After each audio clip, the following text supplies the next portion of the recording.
계속해서 말라기서의 말씀을 나누고 있어요. 앞에서 지난주에 우리가 6절부터 9절까지 말씀에서 하나님께서는 제사장들이 부정한 제물을 하나님께 드림으로써 하나님을 모독했고, 그러한 제사장들의 악함으로 인해서 이스라엘 백성들에게 부어주시겠다 약속하신 그 축복을 미루시겠다라고 말씀을 하셨어요. 그리고 이제부터 하나님께서는 차라리 성전을 폐쇄하는 것이 더 좋겠다라고 말씀하실 만큼 이스라엘 백성들과 그들이 행하는 그 제사에 대한 혐오감을 가감없이 표현을 하시지요. 그래서 이렇게 말씀하십니다. 10절 말씀을 먼저 같이 읽어볼게요. 우리 10절 읽습니다. 만군의 여호와가 이르노라, 너희가 내 제단 위에 헛되이 불사르지 못하게 하기 위하여 너희 중에 성전 문을 닫을 자가 있었으면 좋겠도다. 내가 너희를 기뻐하지 아니하며 너희가 손으로 드리는 것을 받지도 아니하리라. 아멘.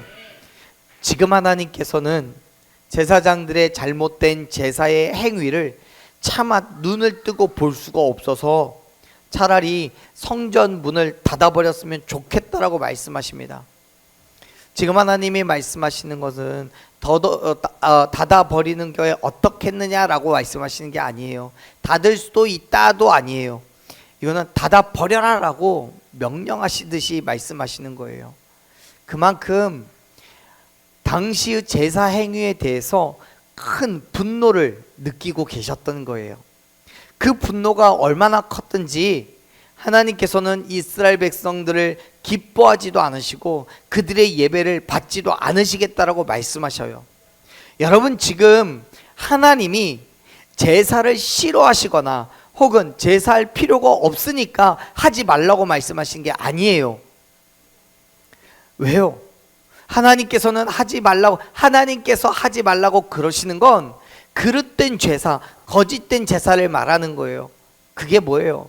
마음이 떠난 예배, 하나님을 멸시하여서 드리는 형식적인 그냥 종교 행위, 그런 것들은 오히려 하나님의 이름을 모독하는 헛된 일이라고 지금 말씀하시는 거예요. 하나님은 사무엘상 15장 22절에서 분명하게 선포하셨어요. 순종이 제사보다 낫고 듣는 것이 순양의 기름보다 낫다고요. 그렇습니다. 하나님께서 원하시는 것은 짐승의 피가 아니에요. 제사를 드리는 사람의 마음이라는 것을 여러분 기억하시기 바랍니다. 그런데 당시의 이스라엘 백성들은 그들의 마음은 세상에, 자기 집에, 자기 밭에 둔 채 형식만 갖춘 제사를 드렸던 거예요. 그러니까 하나님은 차라리 성문을 걸어 잠가서 그 가증한 행위를 멈추게 할 사람이 없느냐라고 탄식하고 있는 거예요. 여러분, 오늘날 우리의 모습은 어떻습니까? 주일이 되면 믿음과는 상관없이 습관처럼 교회에 오진 않습니까? 때로는 예배 한번 빠지고 헌금을 조금 더 내면 쌤쌤하자라고 생각하진 않으십니까? 사랑하는 여러분, 우리 중심에 하나님이 고정되어 있지 않다면 우리가 행하는 모든 예배는 단순히 종교 행사에 불과한 거예요. 하나님은 그러한 종교적인 열심에 속지 않아요. 십자가 밑에 내 자아를 내려놓은 채 드리는 모든 예배는 10절에서 말씀하는 것처럼 헛되이 불사르는 제사가 된다는 것을 기억하시기 바라요. 나를 내려놓지 않은 채 드리는 그 모든 예배요, 하나님을 바라보는 게 아니라 나의 유익과 내 만족과 내 뜻, 나를 드러내기 위한 그 예배는 헛된 거예요. 사랑하는 여러분, 하나님은 우리가 드리는 그 온전한 제사를 원하시지만 그렇다고 해서 오직 나를 통해서만 제사를 받는 분이 아니십니다. 무슨 말이냐면, 조금 속된 표현을 하자면 하나님은 제사가 아쉬운 분이 아니라는 거예요. 왜냐하면 하나님은 이 땅의 모든 세대의 모든 사람들의 예배를 받으시기에 합당하신 분이시기 때문입니다. 하나님께서도 이렇게 얘기를 하셨어요. 11절 말씀 읽어봅시다. 11절 만군의 여호와가 이르노라. 해 뜨는 곳에서부터 해 지는 곳까지의 이방 민족 중에서 내 이름이 크게 될 것이라. 각처에서 내 이름을 위하여 분향하며 깨끗한 제물을 드리리니 이는 내 이름이 이방 민족 중에서 크게 될 것임이니라. 아멘. 아멘. 당시 이스라엘 백성들은 내가 하나님께 선택받은 백성인데 내가 아니면 누가 하나님을 예배하겠느냐는 그 영적인 교만에 빠져 있었습니다. 그러니까 대충 제사를 드려도 더러운 것, 흠없는 것으로 예배할지라도 그 예배가 아쉬운 하나님이 그냥 받아야지 뭘 어떻게 하겠냐라고 생각하는 거예요.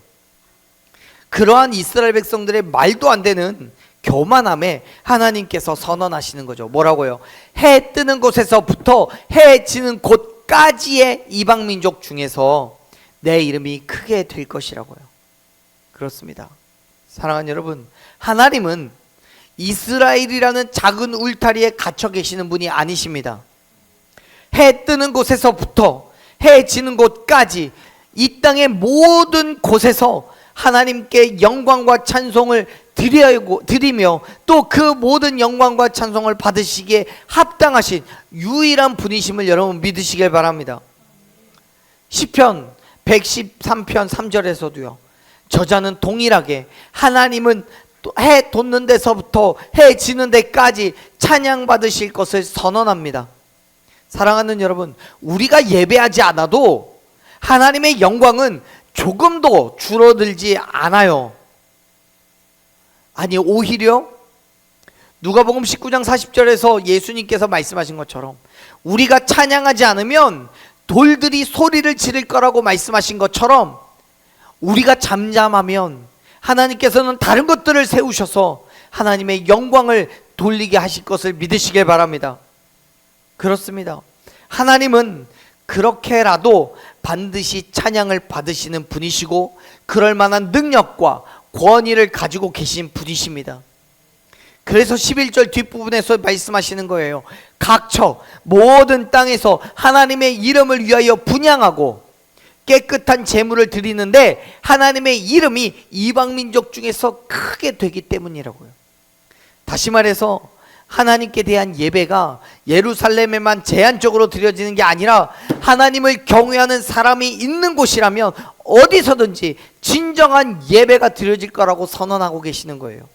사랑하는 여러분, 우리가 하나님을 예배하는 것은 하나님께서 우리에게 허락하신 은혜이자 특권이란 사실을 믿으시길 바랍니다. 왜요? 하나님께서 많은 민족들 가운데 이스라엘 백성들을 선택하셨잖아요. 이스라엘 백성들이 뭔가 잘나서가 아니에요. 뭔가 능력이 있어서가 아니에요. 하나님의 주권적인 은혜와 섭리로 그들을 택하셨음을 믿으시길 바랍니다. 그리고 그렇게 선택한 자들로 하여금 하나님은 예배를 받으시겠다라고 말씀하셨어요. 그래서 여러분, 하나님은 누구에게든 예배 받으시는 분이 아니에요. 본질적으로 모든 사람이 하나님을 예배할 마음이 주어지지가 않아요. 그런데 이스라엘 백성들은요, 자신들 스스로 그 특권을 포기해버렸어요. 하나님께서 많은 민족들 가운데 이스라엘을 선택하셔서 예배하게 하셨지만 그들은 우상을 섬기고 흠이 있는 병든 제물로 제사를 드리며 하나님의 이름을 멸시했어요. 그래서 12절 말씀을 보면 이렇게 얘기하는 거예요. 12절 말씀을 읽어봅시다.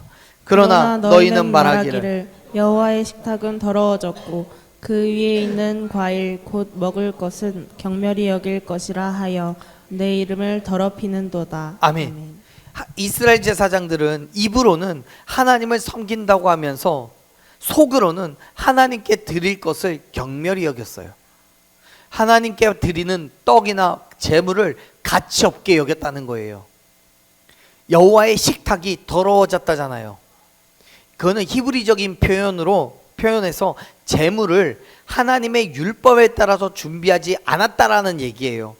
그 또 한 가지는 하나님을 멸시하는, 하나님께 드리는 것 자체를 더럽게 생각했다라는 의미예요.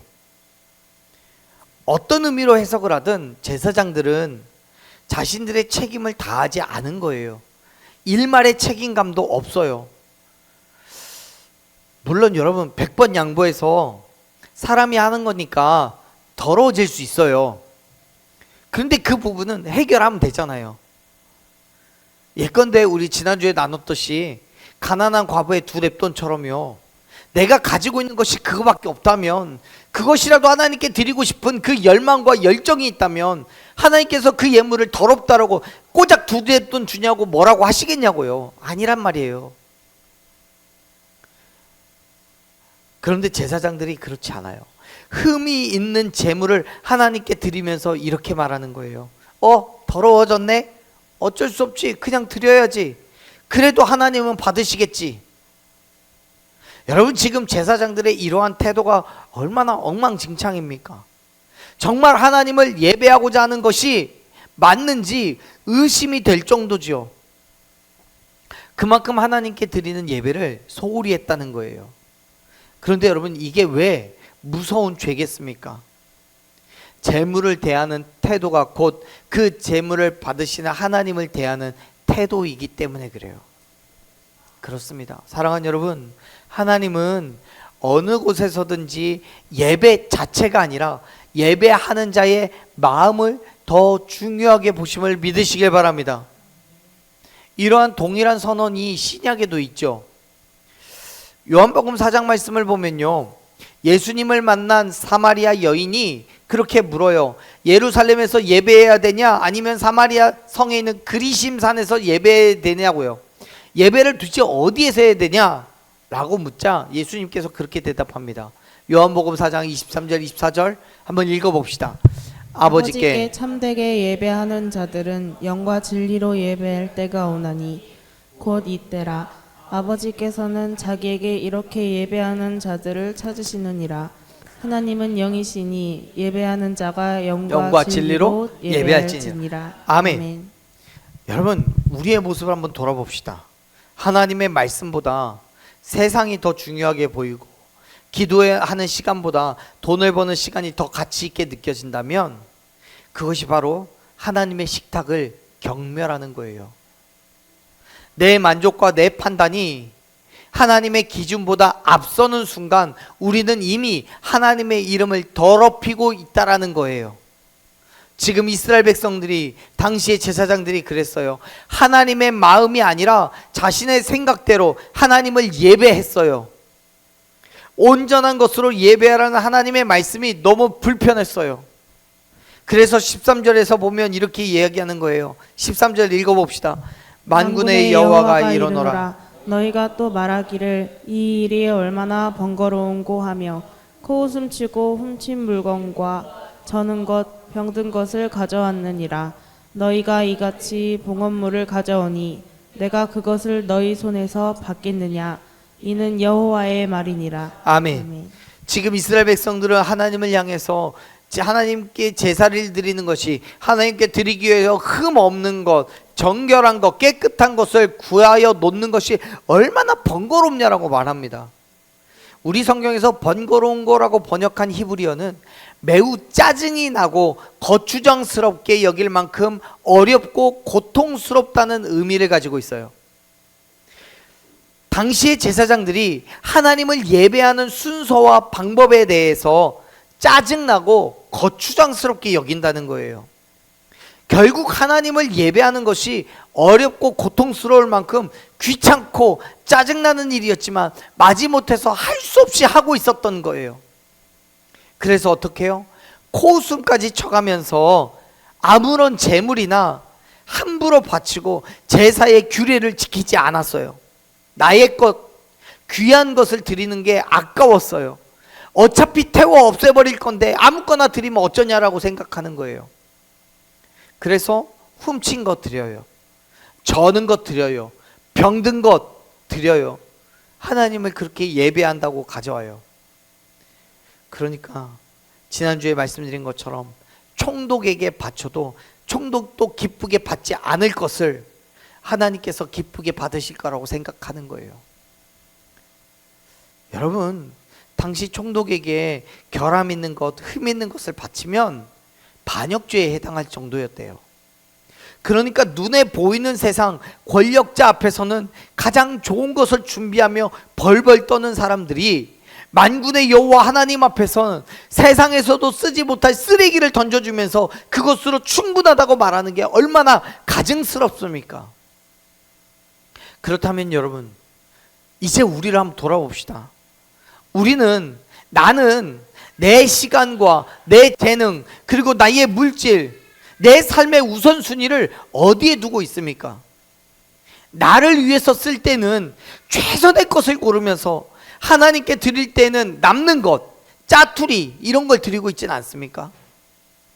여러분, 그것은 하나님을 향한 사랑이 아니라 하나님을 기만하는 거예요. 여러분, 하나님을 예배하는 것은 하나님의 선택을 받은 우리가 마땅히 해야 할 최선의 것임을 믿으시길 바랍니다. 자, 보세요. 신명기 6장 5절 말씀을 보면 모세가 이렇게 말씀합니다. 읽습니다. 너는 마음을 다하고 뜻을 다하고 힘을 다하여 내 하나님 여호와를 사랑하라. 아멘. 모세가 얘기해요. 하나님을 사랑하래요. 그런데 어떻게 사랑해요? 마음을 다하고 뜻을 다하고 힘을 다하여서 하나님을 사랑하래요. 우리가 하나님께 나아가서 예배하고 하나님의 말씀대로 살아가는 것을 어떻게 하고 있습니까? 정말 마음을 다하여 행하고 있습니까? 뜻을 다하여 행하고 있습니까? 우리의 온 힘을 다하여서 발버둥치며 그 일을 감당하고 있습니까? 내가 드릴 수 있는 최고의 것을 하나님께 드리라는 명령인 것이고, 그것이 예배의 본질이라는 것을 지금 모세는 이야기하고 있는 거예요. 그리고 그 말씀은 신약에서 예수님도 인용하여 말씀하셔요. 마가복음 12장 29절 30절에서요. 하나님을 사랑하되 마음을 다하고 뜻을 다하여 힘을 다해서 사랑하라고 이야기하시잖아요. 사랑하는 여러분, 예배가 귀찮고 짜증난다는 것은 하나님께 대한 사랑의 마음이 없다는 거예요.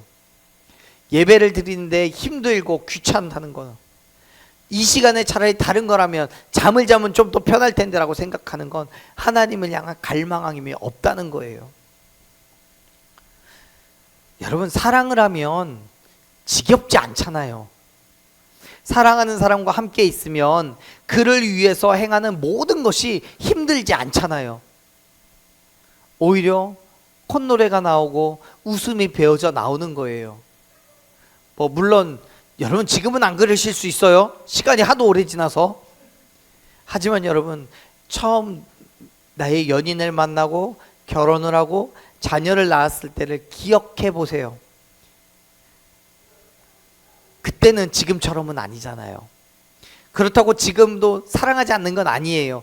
그렇게 기뻐하며 행하지 않는 건 아니에요. 여러분 아시잖아요. 지금은 전우애로 살잖아요. 전우애도 애예요. 사랑이에요. 사랑하는 여러분, 하나님을 향한 최선의 것을 드리시기를 축복합니다.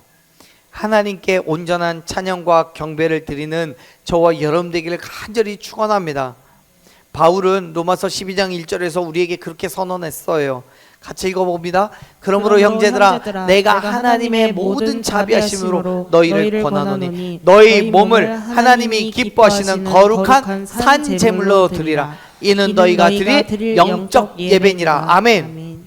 그렇습니다. 여러분, 우리가 하나님께 온전한 예배로 나아가야 하는 것은 내가 곧 하나님이 기뻐하시는 거룩한 산 제사이기 때문임을 믿으시길 바랍니다.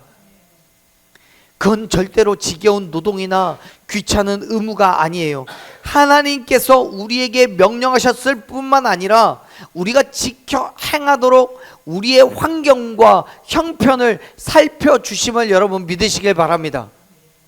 그런데 지금 이스라엘 백성들은 자신들에게 허락하신 것이 그냥 내 것이었고 내 만족이었고 내 욕심이었던 거예요. 그래서 하나님은 그러한 이스라엘 백성들의 행태를 분명하게 죄라고 지적하고 계시는 거죠. 이렇게 말씀합니다. 14절 읽어봅시다. 짐승 떼 가운데서 수컷이 있거늘 그 서원하는 일에 흠 있는 것으로 속여 내게 드리는 자는 저주를 받으리니 나는 큰 임금이요 내 이름은 이방 민족 중에서 두려워하는 것이 됨이니라. 만군의 여호와의 말이니라. 아멘. 자, 보세요. 이스라엘 백성들은 드릴 것이 그것밖에 없어서 흠 있는 것, 더러운 것을 드린 게 아니에요. 14절 처음에 분명하게 이야기하죠. 짐승의 떼 가운데서 뭐가 있어요? 수컷이 있대요. 그런데 흠 있는 것으로 속여서 하나님께 드렸던 거예요. 이게 무슨 말이냐면요, 당시에 이스라엘 백성들은 하나님께서 명령하신 것과 같은 제물을 드릴 만한 능력이 충분히 있음에도 불구하고 그렇게 최선을 다해서 드리는 것이 아까워서 흠이 많고 열등한 것을 드리는 거예요. 그러면서도 나는 지금 하나님을 제사하기 위해서 최선을 다하고 있다라고 말한다는 거예요. 여러분, 사실 하나님께서 이스라엘 백성들에게 원하셨던 제물은 흠이 없는 수컷만이 아니에요. 여러분, 자, 레위기에 있는 제사법에 대해서 살펴보면 화목제의 경우에는 수컷이나 또는 암컷 가운데서 흠이 없는 것으로 드려야 돼요. 또 속건제에 대한 경우에는 오직 암컷만 가지고 하나님께 드렸어요.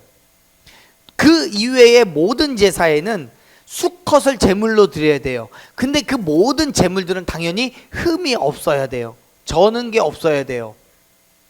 심지어 얼룩도 없어야 돼요. 그런데 여러분, 흥미로운 건 당시에 목축을 하는 사람들에게 있어서 중요하고 가치가 있는 동물은 여러분 수컷이었을까요? 암컷이었을까요? 수컷이었습니다. 왜냐하면 번식을 많이 하기 위해서는 수컷은 한 마리만 있어도 되지만 암컷은 여러 마리 있어야 되잖아요. 그래야 번식을 많이 할 수 있는 거잖아요. 반대로 수컷은 많고 암컷만 있으면 번식이 그렇게 많이 되진 않잖아요. 암컷은 많으면 많을수록 좋아요. 하지만 수컷은 조금만 있어도 돼요. 한 마리가 여러 암컷을 감당하니까. 또 암컷은 우유를 얻을 수도 있고요, 새끼를 키우는데 절대적으로 필요해요. 그래서 정말 가치가 있는 동물은 제가 아까 수컷이라 그랬어요? 정말 가치가 있는 동물은 수컷이 아니라 암컷이에요. 암컷. 암컷이 있어야 돼요. 그렇기 때문에 하나님께서는 굳이 수컷을 드리라고 했던 거예요. 목자를 배려하고 있는 거죠. 수컷을 드리는 게 암컷보다는 그래도 부담이 덜하지 않느냐는 거죠. 하나님께서 그렇게까지 말씀하시는데 이스라엘 백성들이 어떻게 해요? 자신들에게는 하나님께 드릴 만한 충분한 조건이 되는데도 불구하고 그것을 하나님께 드리는 것이 아까워서 흠이 많고 열등한 수컷을 가져다가 이게 내가 하나님께 드릴 수 있는 최고의 거라고 속여서 제물로 드렸다는 거예요. 그들에게 하나님께서는 뭐라고 말씀하셨어요? 저주를 받을 거라고 말씀하셔요. 여기에서 이 저주를 받으리라는 말은요, 히브리어로 수동태입니다. 다시 말해서 하나님에 의해서 계속해서 저주를 당하게 될 거라는 의미예요. 그렇다면 여러분, 하나님께서 그렇게 하실 수 있는 이유가 뭘까요? 하나님께 온전한 제물을 드리지 않는다고 저주를 하실 수 있는 이유요, 성경은 하나님께서 큰 임금이기 때문에 그의 이름이 이방 민족 중에서 두려워하는 것이기 때문이라고 말씀하고 있습니다. 여러분, 하나님께서는 당신을 큰 임금이라고 말씀을 하시는데요, 이거는 많은 왕들 가운데 하나의 위대한 왕이라는 의미가 아니에요. 모든 다른 왕들을 자기의 신하로 거느릴 수 있는 강력한 권세를 소유한 유일한 왕이라는 의미예요. 여러분, 하나님은 우리가 감히 속일 수 있을 만한 그런 만만한 대상이 아닙니다. 마틴 로이드 존슨 목사님은요, 예배의 실패는 언제나 하나님이 누구신지를 모르는 그 무지함에서 나온다라고 이야기합니다. 우리가 하나님께 드리는 예배의 실패는 하나님이 누구인지를 모르기 때문에 실패한다고요. 하나님이 누구신지 어떤 분인지를 모르니까 내 마음대로 내가 원하는 대로 나의 필요한 대로 예배하기 때문에 그 예배가 실패할 수밖에 없다는 거예요. 그렇습니다. 여러분, 하나님을 큰 임금, 두려운 이름을 가지신 분이라고 인식하지 못하니까 이스라엘 백성들이 하나님을 속이려고 했던 거예요. 내 지식과 경험을 의지해서 하나님을 내 뜻대로 움직이겠다는 교만함으로 그들은 제사를 하고 있는 거예요. 하나님을 속여서, 눈을 속여서 흠 있는 것, 더러운 것 하나님께 드리면서 하나님, 나 하나님을 제사했어요. 이제 하나님께 간구하는 것 들으시면 됩니다. 들어주면 됩니다 라고 얘기하는 거예요. 성경은 갈라디아서 6장 7절에서 우리에게 분명하게 경고합니다. 스스로를 속이지 말라고요. 하나님은 업신여김을 받지 않으신다고요. 사람이 무엇으로 심든지 그대로 거둘 거라고 약속하셨습니다. 그렇습니다. 하나님을 가볍게 여기는 자는 그분의 영광을 경험할 수 없어요. 결국 자기가 쌓은 인본주의의 성벽 아래 매몰될 것입니다. 그렇기 때문에 사랑하는 여러분, 온전한 예배자로 하나님께 나아가기를 간절히 축복합니다. 당연하게도 하나님, 최고의 하나님께 우리는 최고의 예배를 드릴 수가 없습니다. 왜요? 우리는 하나님의 기준에는 한없이 미치지를 못하는 부족하고 연약한 존재이기 때문에요. 하나님을 나의 욕심, 나의 만족, 내 자랑을 뒤로 쫓아내고 나를 위해 예배하지 않았는지 다시 한번 점검해 보셨으면 좋겠습니다. 그리고 그럼에도 불구하고 우리가 하나님을 예배해야 되는 그 이유는 그분이 우리에게 흠없는 어린 양 예수 그리스도를 보내주셨기 때문임을 여러분 기억하시길 바랍니다. 히브리서 9장 14절에서 말씀하시잖아요. 하물며 영원하신 성령으로 말미암아 흠없는 자기를 하나님께 드린 그리스도의 피가 우리의 양심을 죽은 행실에서 깨끗하게 하고 살아계신 하나님을 섬기게 하지 못하겠느냐고요. 그 말은 반드시 그렇게 할 수 있다는 얘기지요. 그렇습니다. 죄와 허물이 많은 우리는 정결한 제물을 드릴 자격이 없습니다. 그러나 예수 그리스도께서 저와 여러분을 대신하여 완벽한 순종의 제사가 되셨음을 믿으시길 바랍니다. 이제 그 십자가 아래 우리의 자아를, 내 욕심을, 내 만족을 내려놓으시기를 바랍니다. 여러분의 만족, 여러분의 지식, 여러분의 경험을 십자가 밑에 내려놓으세요. 진정한 예배는 나를 증명하는 자리가 아니라 나를 죽이고 하나님의 위대하심을 드러내는 자리인 줄로 믿습니다. 그렇게 우리의 삶의 자리에서 하나님을 큰 임금으로 대접하십시오. 세상의 어떤 권력보다 하나님을 더 두려워하고 경외하시기를 바랍니다. 저와 여러분의 삶이 하나님이 기뻐하시는 거룩한 산 제물이 되기를 간절히 축원합니다. 아멘.